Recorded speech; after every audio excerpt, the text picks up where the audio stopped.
All right. What are the upper limits of power for the B8 3.0T engines now that rods and pistons have been developed? And what risks could you face maxing out power like that? I mean, on the 3-liter engines with the supercharger, the amount of torque that's produced is pretty low. Yeah. One of these motors with our bottom end package with our forged rods and pistons, that's going to be good for 800 torque, at least. Yeah. So you're talking about with a appropriate supercharger application, probably 1,000 to 1,200 horsepower.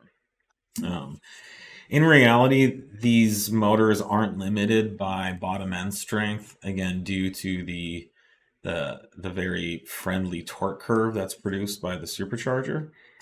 The big limiting power factor is really the fueling system and the supercharger limitations, but mostly the fuel system. Would you agree? Yeah. It's all limited right now by fuel system and airflow. So you can't really make a pile more torque like you can on the turbo cars just by turning up boost in the mid range.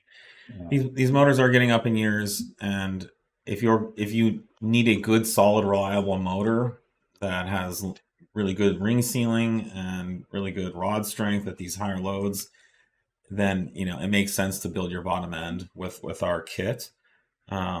But unlike the B9 3.0Ts, those need it. We're getting to the point where those motors are maxed out, and we are seeing piston failures and not a lot of connecting rod failures at this point. Mm-hmm. Not on our tuning because we manage the torque so well, right along the limit of what the rods can do. But to push the power on the V9s, to the next level, a built motor is absolutely a must at this point. Yep. They're already making 700 crank plus on the stock motor, and that's more than anyone ever thought they'd do. Yeah.